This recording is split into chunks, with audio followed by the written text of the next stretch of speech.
Hello everyone, मैं ज्योति वर्दी Paramount ई services से। आज की वीडियो स्पेशल है उन लोगों के लिए जिनके माइंड में एक क्वेश्चन रहता है कि जब हम कनाडा की एप्लीकेशन लगा रहे हैं तो उसमें एक मेजर डॉक्यूमेंट रहता है जो उनकी नेटवर्थ को ब्रीफ करता है। नेटवर्थ में जिसका एक मेन पोर्शन होता है उस चीज को ब्रीफ करता है। तो ये उस पे है प्रॉपरली टॉपिक। तो इसकी बात करेंगे। मेजर होता है कि आपका residential proof, like if you are staying in country, in your home country, तो आप वहां पे रह रहे हो तो आपके घर का क्या प्रूफ है, राइट। तो नॉर्मली क्या होता है, लोगों के कागज होते हैं प्रॉपरली, ठीक है, प्रॉपर। कईयों के पास बहुत ज्यादा प्रॉपर्टी होती है, कईयों के पास कम होती है, मतलब nominal, it's up to the application. तो जिनके पास भी प्रॉपर्टी होती है तो उनको होता है कि क्या हमें प्रॉपर्टी की वैल्यूएशन देना जरूरी है या उसका ट्रांसलेशन दे देंगे वो भी चलेगा। तो क्या सिर्फ हम सीए में मेंशन करवा के दे देंगे वही चलेगा। तो इस पूरी वीडियो को जरूर सुनना एंड तक।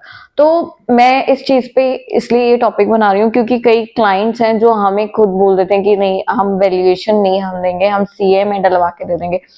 इट्स ऑल्सो फाइन, बट मेरे हिसाब से जो एक आपकी एप्लीकेशन का एक जस्टिफिकेशन है वो एनालिटिकल प्रॉपर अगर करना है आपने, तो उसमें क्या होना चाहिए, आपका जो पेपर है वो आपकी मदर टंग में होगा। Like let's suppose who will belong from the Jalandhar और Punjab, they are having papers in Punjabi, so you have to convert this paper into the English. आपको वो जो डॉक्यूमेंट रहेंगे उनको इंग्लिश में पहले कन्वर्ट कराना पड़ेगा, ठीक है। इंग्लिश में कन्वर्ट करा लिया, फिर उसको एक सर्टिफाइड आर्किटेक्ट से उसका वैल्यू डलवाना है as per the current, as per current value और मार्केट वैल्यू के हिसाब से आपको डलवाना है, ठीक है।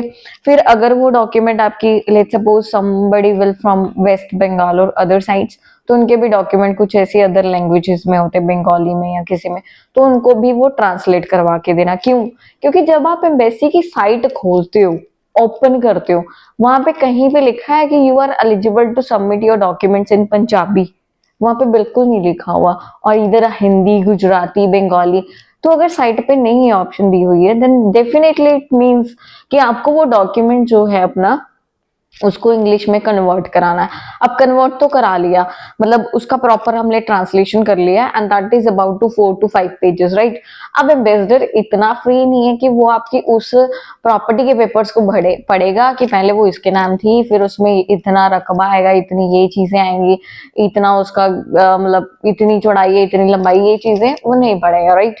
तो आपको क्या करना है, उसको एक शॉर्ट फॉर्म में बताना है। वैल्यूएशन का मतलब क्या होता है, उसको एक शॉर्ट फॉर्म में ब्रीफ करना, मतलब एक उनकी लैंग्वेज में, इसका इतना एरिया है, इतना घिरा हुआ है, इतना मटेरियल लगा है, इतना ये है, इतना कंस्ट्रक्शन चल रहा है, मतलब वो सारी चीजें एक वैल्यूएटर आर्किटेक्ट जो ऑथराइज होते हैं वो डाल देते हैं, राइट। तो आपको वैल्यूएशन बनाने की जरूरी है ताकि एक शॉर्टकट में और एक प्रेजेंटेड डॉक्यूमेंट हम इमिग्रेशन को दे पाए, ठीक है। आप लोगों के डॉक्यूमेंट जो आपके पास होते हैं, पेपर्स होते हैं, वो प्रेजेंटेड नहीं होते हैं कभी भी, राइट। क्योंकि उसमें प्रॉपर वो उनका लैंग्वेज मदर टंग में दिया होता है। अब हर किसी को आपकी मदर टंग नहीं आती होती है, बट एम्बेसी का साइड बोल रही है कि you have to submit your document must be translated into the English और फ्रेंच। उनको दो ही लैंग्वेज हैं जो बराबर समझ आती है, राइट। तो आपको इस दोनों लैंग्वेजेस में काम करना है। तो इंग्लिश इसलिए क्योंकि वो इंटरनेशनल लैंग्वेज है, हर किसी को समझ आती है। तो इंग्लिश में कन्वर्ट करा के फिर उसकी वैल्यू डलवा के फिर उसको सीए में डलवाना है। That can be much better. कभी भी आप सीए को बोलोगे डायरेक्टली कि you put my this value into your report, वो नहीं डालेगा। वो बोलेगा भाई जितनी मेरे को नॉलेज है मैं उतनी डालूंगा। वैल्यूएटर को बोलोगे तो उसका एक स्पेसिफिक काम है, तो पहले वो आपका प्रॉपर देखेगा कि उस एरिया में ये चल रहा है, इतना इतने लाख चल रहे हैं, इतने हजारों में चल रहा है, तो वो उस अकॉर्डिंग उसको कन्वर्ट करके डालेगा। तो आई think this is a much important document, क्योंकि ये कहीं ना कहीं हमारी एप्लीकेशन को समझने में ईज कर देता है। मतलब ये बंदे अपना घर छोड़ के जा रहे हैं इंडिया में, इनका घर ही 2 करोड़ का है, इनका घर ही 50 लाख का है। बाहर जाके अगर आपको 50 लाख का घर भी लेना है ना, तो यू विल स्पेंड योर, आप लगा सकते हो आपको 10 साल देने पड़ सकते हैं, क्योंकि टैक्स रेट्स, महंगाई, फिर अपने खर्चे, फिर आपको जब तक कंट्री के बारे में नहीं समझ, आपको पता नहीं चलेगा कहाँ पे सस्ता मिल रहा है, कहाँ पे महंगा मिल रहा है, राइट। तो इस वजह से क्या है कि आपको ये चीजें प्रॉपर समझने में करने में टाइम लगेगा। तो ये बेसिकली एक प्लस पॉइंट है कि बंदा अपना यहाँ पे रेजिडेंशियल ये छोड़ के जा रहा है। तो you have to submit this document in your application. ये आपके लिए जरूरी है, आपको करना पड़ेगा। जिसके पास नहीं है तो उसकी मजबूरी है, मतलब ये वो बंदे इस चीज को नेगेटिव मत ले जाना जिनका घर नहीं है, जो रेंट पे रह रहे हैं। हमारे पास उनके भी वीजास आए हैं, उनके पास है ही नहीं है। अब जो बंदा जिस काम को कर ही नहीं सकता उसके लिए तो मरो या करो वाला काम है, तो मतलब उसके पास है ही नहीं है तो नहीं सबमिट करेंगे। बिकॉज हाँ ये उसकी मजबूरी है, नहीं है वो रेंट पे रह रहा है तो रह रहा है। अब ये एम्बेसी की मर्जी है, उसको वीजा दे रहा है, राइट। तो बट अगर आपके पास है then you have a point to describe yourself, तो वो आपको सामने प्रेजेंट करना ही करना है फॉर श्योर।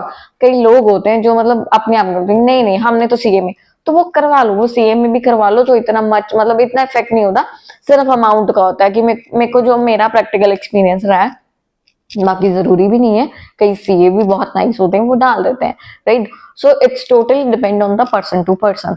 तो आपको जैसे भी करवाना, बट अगर है तो उसको शो करवाओ, क्योंकि इसको शो करवाने से कहीं ना कहीं आपकी एक एप्लीकेशन का स्ट्रॉन्ग पॉइंट बनता है कि अपना बना बनाया घर छोड़ के आपके वहां नहीं रहेंगे। तो दिस इज द फैक्ट, आपको ये डॉक्यूमेंट्स प्रॉपर करवाने हैं।